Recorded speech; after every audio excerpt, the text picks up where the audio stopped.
Hi, this is Chris with Sheepdog Church Security, and this is your church security roll call.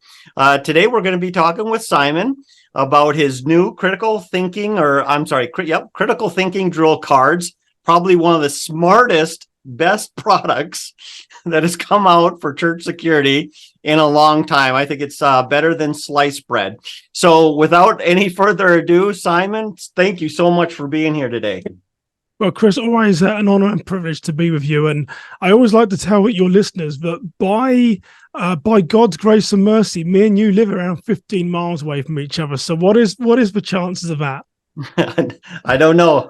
Divine intervention to some extent. It must have been. Yeah, it must have been. But pleasure to be here, Chris. Yeah. Thank you so much. So, Simon, this product, which I don't know where I stumbled across it. I don't think you told me about them. I think I saw them on Facebook first. Right. And I found these cards and I thought, what an interesting idea. And I just, and then of course, I contacted you immediately because I think I ordered my set from you. I mean, this was early on. Like you were doing it the hard way still. You've got the prototype. The blue ones are the prototype. Okay. Yeah. So maybe I should have you sign these and keep them. It's very rare those ones. Yeah. So and I got these and I absolutely awesome. Looked at them. I started kind of trying them out with some people in this space, other safety team members and things like that. And they're just excellent. So if you would, for the people that are uninitiated, tell everybody what critical thinking cards are. So we now actually we've got 6 different versions. We've got a crisis intervention, which are good for pastors. We've got the safety team, which are now green, Chris. I know my screen's a little bit purple there, which are the new versions, what you've got.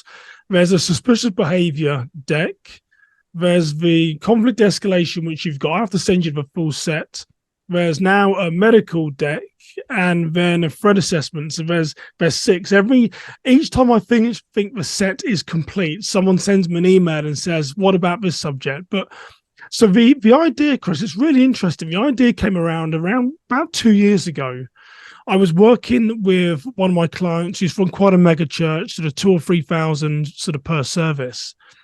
And the sort of a challenge that he had was, well, how do I not only train my safety team around sort of critical thinking and conflict escalation, but the other challenge he also wanted was, how do I know when I'm not there that my team actually have critical thinking in these sort of moments? So it's quite interesting. So he wanted a way to sort of run scenarios, but also test when he wasn't there.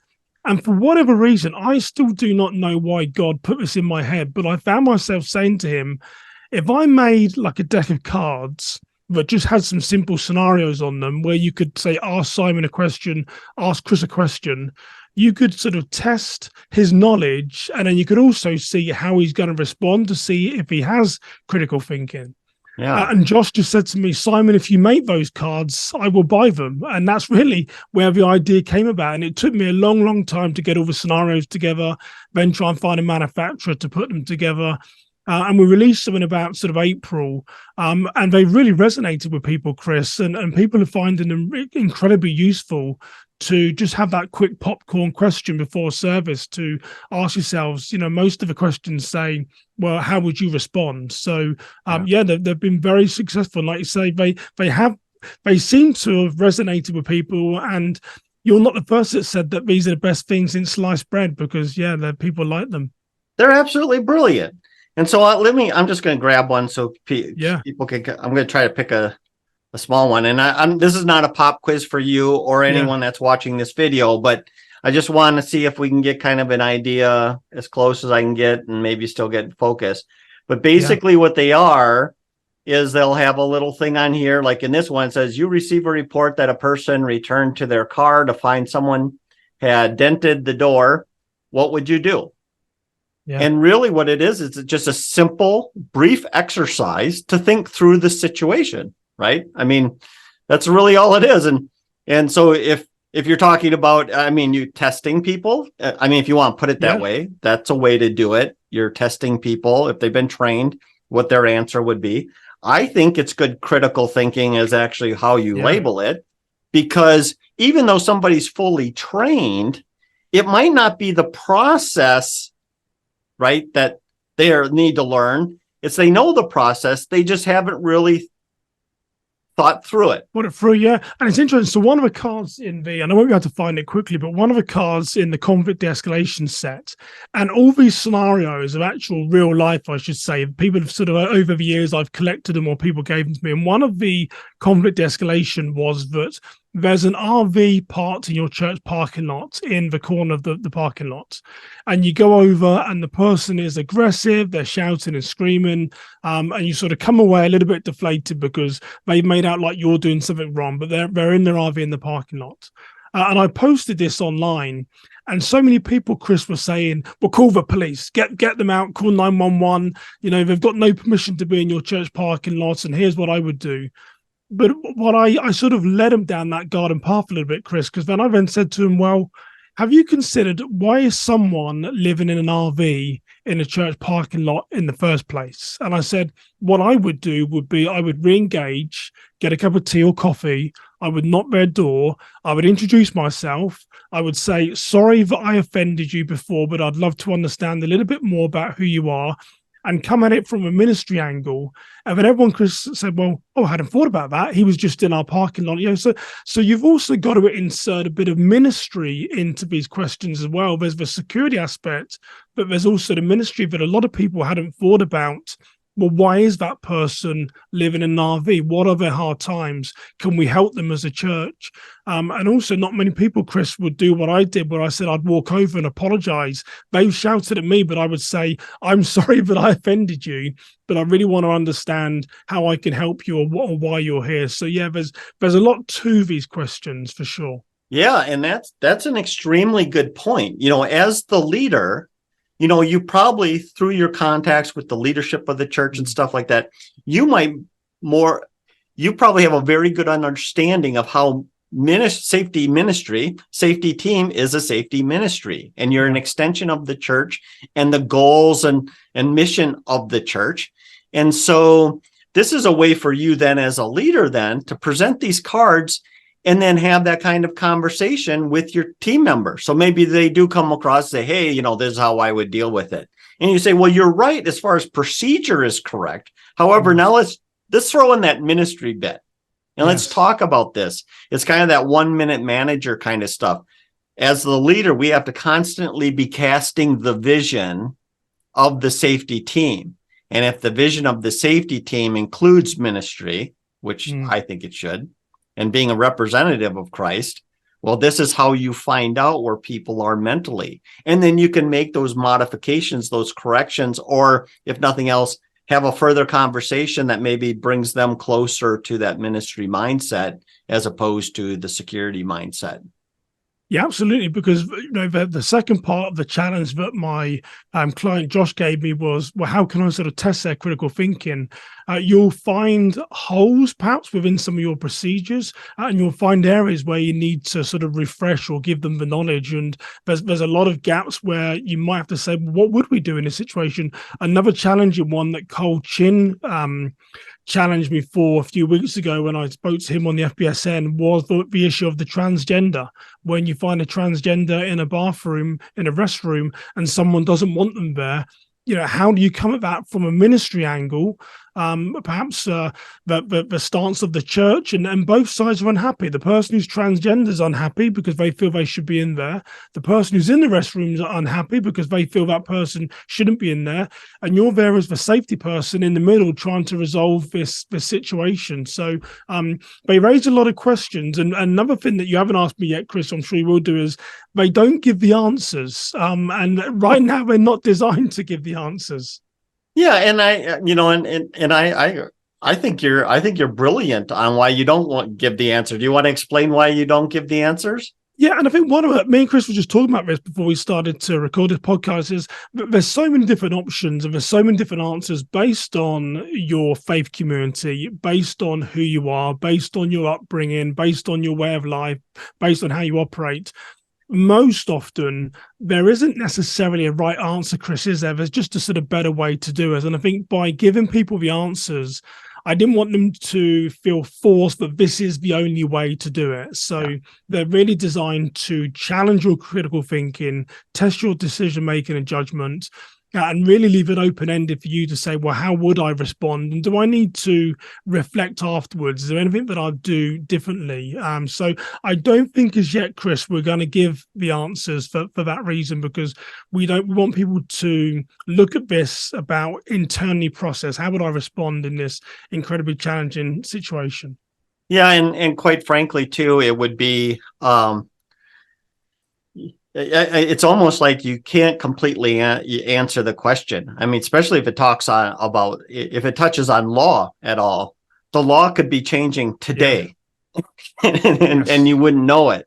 But so how you handle something in maybe Texas versus Massachusetts or California or Washington or Minnesota, and there's going to be different answers based on culture and based on law and based on so many different things. And I think it leads, what also too, without the answer, it leads the door open for discussion.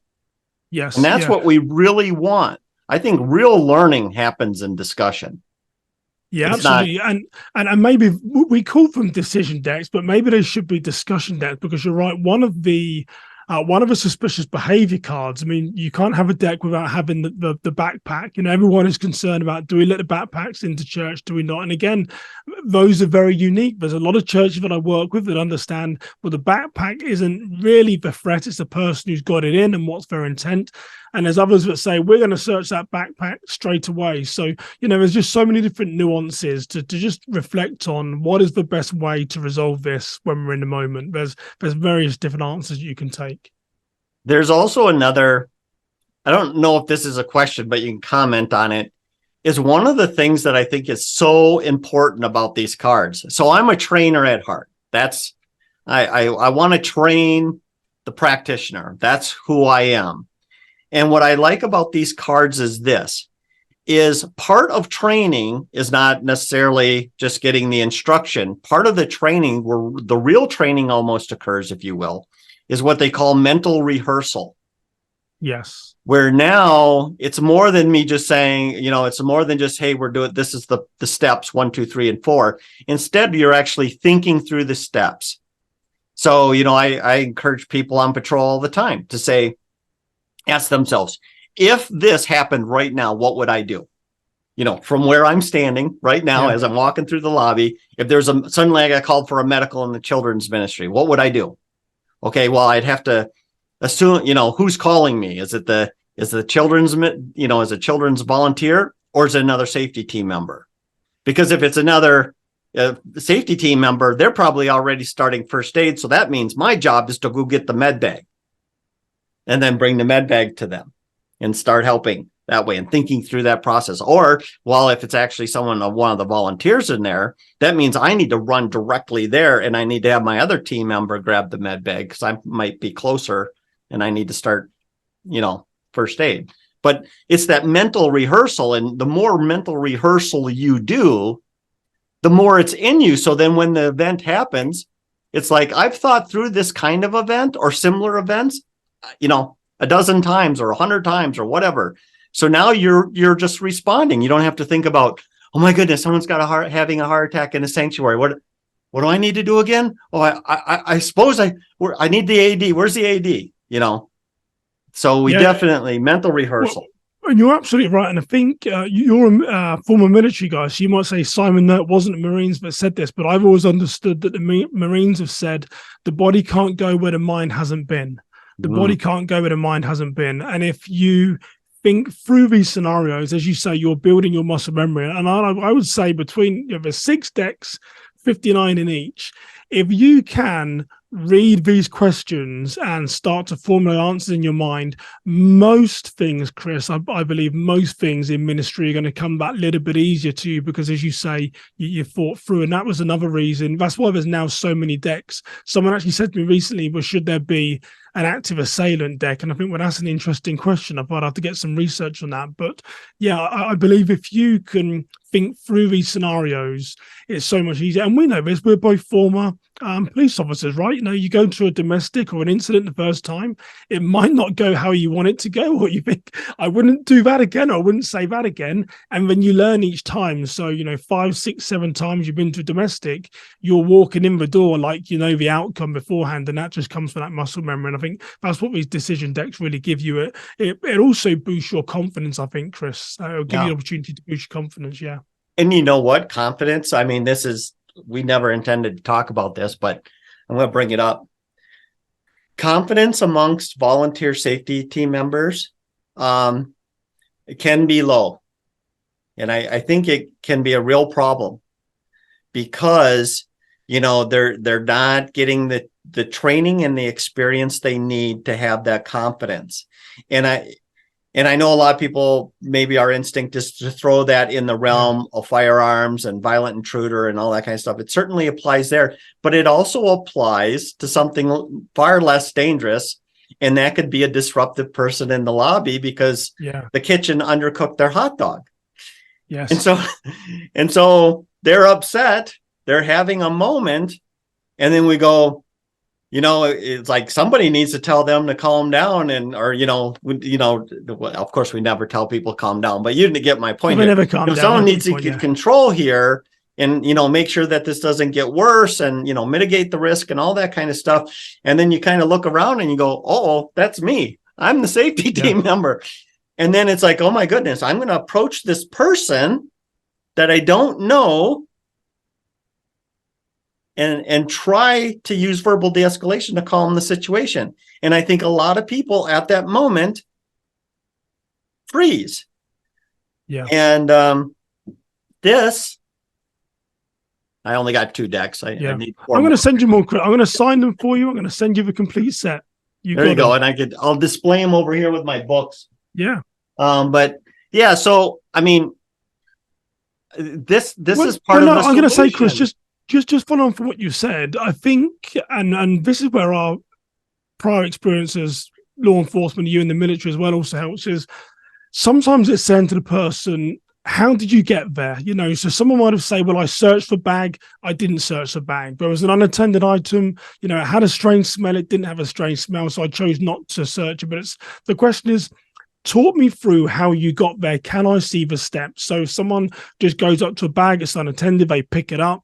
And then someone says, well, I wouldn't have done that because that bag's unusual, suspicious. It's about, well, talk me through your thought process and how you got there, because I might not agree with the outcome, but if you say, well, there was no suspicion indicators, someone said they saw someone place the bag down there, I went up to the bag, it didn't smell unusual, so I picked it up and opened it.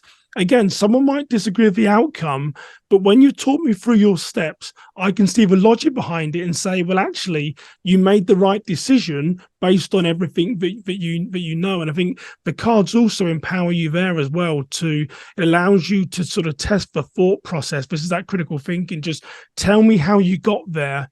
And the outcome might be challenged less when I understand. Does that make sense, Chris? Yeah, absolutely. Because you and I both know too, it's kind of like with use of force training. For those of us who are brave enough to tackle this topic, to train people, you realize very quickly that how you describe a situation and how your student perceives the situation can be different, and it affects what level of force would be used in that scenario, because our mind's eye pictures it a certain way. Same thing with the bag. You know, what did you, as you were thinking through the question or thinking through the situation, how did you get there? And it's the details they communicate to you that really can change the effect or, you know, what the decision is. Yeah. And also too, you and I both know this from law enforcement, right? No 2 cops are going to finish the call the exact same way, right? We have our own approach, our own experience, our own knowledge. Yeah, and that actually leads on, Chris, to how people are using these. I know you'd asked me that question offline. So what I found people are doing is just what me and you are doing, is that they're picking a card, they're shuffling the deck. There's sort of 59 cards in each one. They're shuffling the deck, they're taking one out, we're asking someone the question. Sometimes they're doing it one-on-one, and other times they're doing it in a group environment. And I can see advantage in both camps. If you do it as a group, there's a certain element of pressure. People are feeling like, well, everyone's listening to my answer, so I better not get it wrong.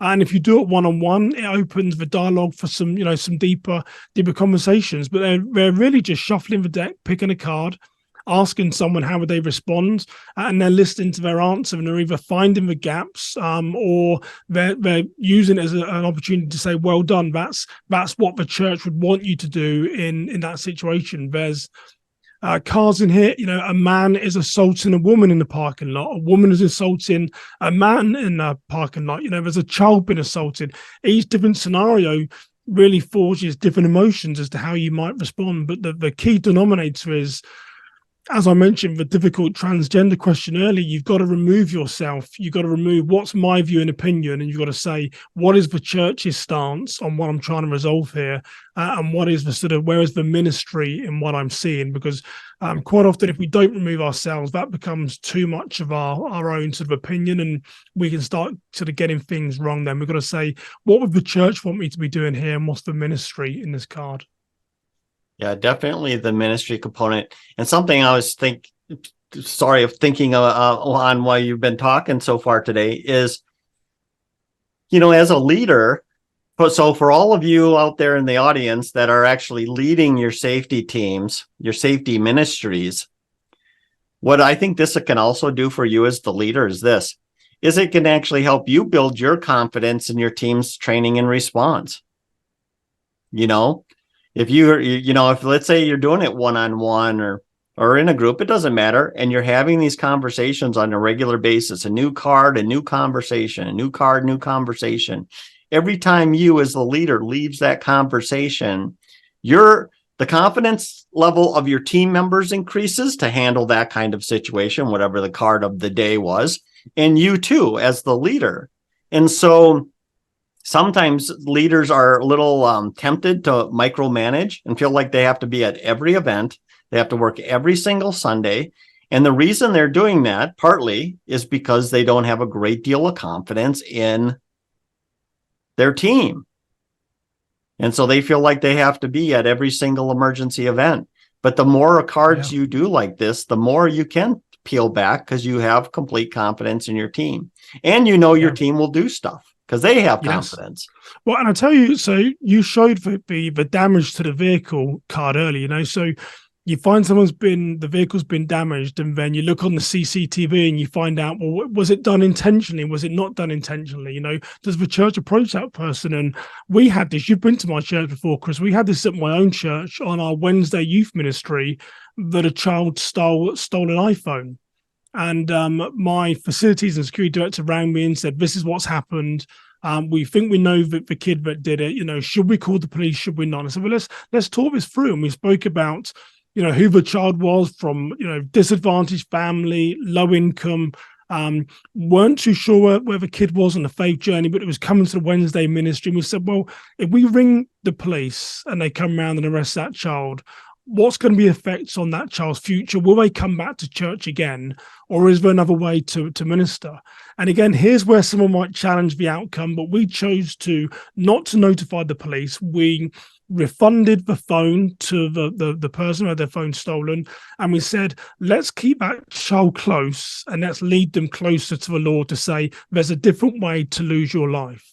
And again, it just shows there's so many different ways to take these cards. Some people would say, well, Simon, if someone's stolen something, we're going to call the police and have them arrested. Well, that was the situation. But then if we then look at, can we take this as an opportunity to draw that young kid closer to say there's a better way to live your life? We know you're from a socially deprived, poor family, low income, you don't have these things, but you don't go and steal, you go and work for them. Can we give them some moral compass by coming through our Wednesday youth group? And that's what we chose to do. So I think that's just a great way, Chris, to say that there's so many different ways you can answer them. And your decision can be challenged. But can we explain, like I just did, how we got to that conclusion, why we're not going to call the police? We're going to refund the phone and try and bring that child closer in the student ministry. Yeah. Yep. Excellent stuff, Simon. These cards are, I really do. I think they might I mean, they're brilliant. They're absolutely great. I think there's so many ways to use them. Starting discussions, doing mental rehearsal, doing one-on-one discussions, one on a group discussion, however they're used, it can only make the team better. It can only make the ministry, the safety ministry run better, more effectively. It can only help in dealing with the millions of things, not that you have a million cards, but there are a million different things that could happen at the church that a safety team member has to respond to. And, and even though it might not be exactly like the card, there's probably cards you've gone through that speak to any incident out there, and while everything's a little bit different, you still get so much from doing this. It's hard to say too much about this. People absolutely need to get these cards, even if you're not the team leader. Let's say you're just the individual safety team, or safety member, and you're just trying to do the best you can in your small church or whatever. These are still really, really good tool for you, because you can go through these cards, one at a time, and just kind of think through, how would I handle this as the only person on the safety ministry? How would I walk through this? How soon would I have to call police because I'm the only guy? Or, whatever. Just think through each and every one of these, and it's going to make you better. So, Simon, where can people get these? So you can go to, so they've now actually got their own website, which is decisiondex.com, decisiondex.com. You can find them on my Kingswood Security website. There's a link there, or on the Worship Security Academy, but decisiondex.com. And Chris, here's what I'd like to do as well, because I know that Chris is about to run his full Sheepdog Church Security Academy. I'm going to give you 2 sets of these, Chris. Well, I'm going to give you 3. One I'm going to give for you as a gift, and I'm going to give you 2 sets. And then you can work out the best way to give them as a prize for someone that signs up for your full class. I'll let you work out how you're going to do that, but I'll donate 2 sets to your ministry, and you can run a quiz, run a competition, whenever, and you can give away two complete sets. Maybe I'll use some of the cards for questions, and the best answer gets the deck. So what I'm going to do is actually pulled up your decisiondex.com webpage. What I'm going to do is I'm going to share the screen really fast, and so people can see it. And so when they arrive, they'll know they're at the right place. So here's the site. Hopefully everything's working the way it's supposed to. But here it is. It's decisiondex.com, and you can see them all there. He's got a 6th one now, apparently not in this picture. It's not in there, but the crisis intervention one, which is more really for pastors, the crisis intervention one, for sure. Okay, perfect. And then, all the information, and you can go ahead and purchase them there. And, and if you go to they've gone as far as Nigeria, Chris. That's as far. And these are pictures. If people use them, I love to get pictures of people showing how we use them. So these are real life pictures. This John Miller in Las Vegas was there asking someone on his team.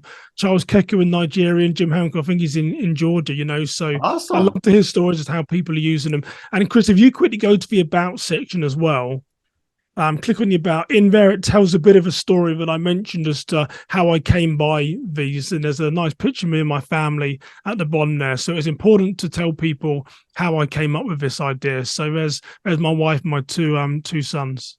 Awesome. All right. Well, Simon, I'm going to give you the second to last word. Anything else you want to say before we let people get online and buy your cards? No, Chris, great to talk to you as always. It's lovely conversation. So, thanks you for inviting me on your podcast. And I might be one of your biggest fans and listeners. You're always on my first download every week. So I think I know more of your lines than you do. So I can mostly just say, hey, let's be careful out there. Perfect. All right. I am going to let that be the last word. Thank you very much. And I'll be seeing all of you next week on the next podcast. Bye.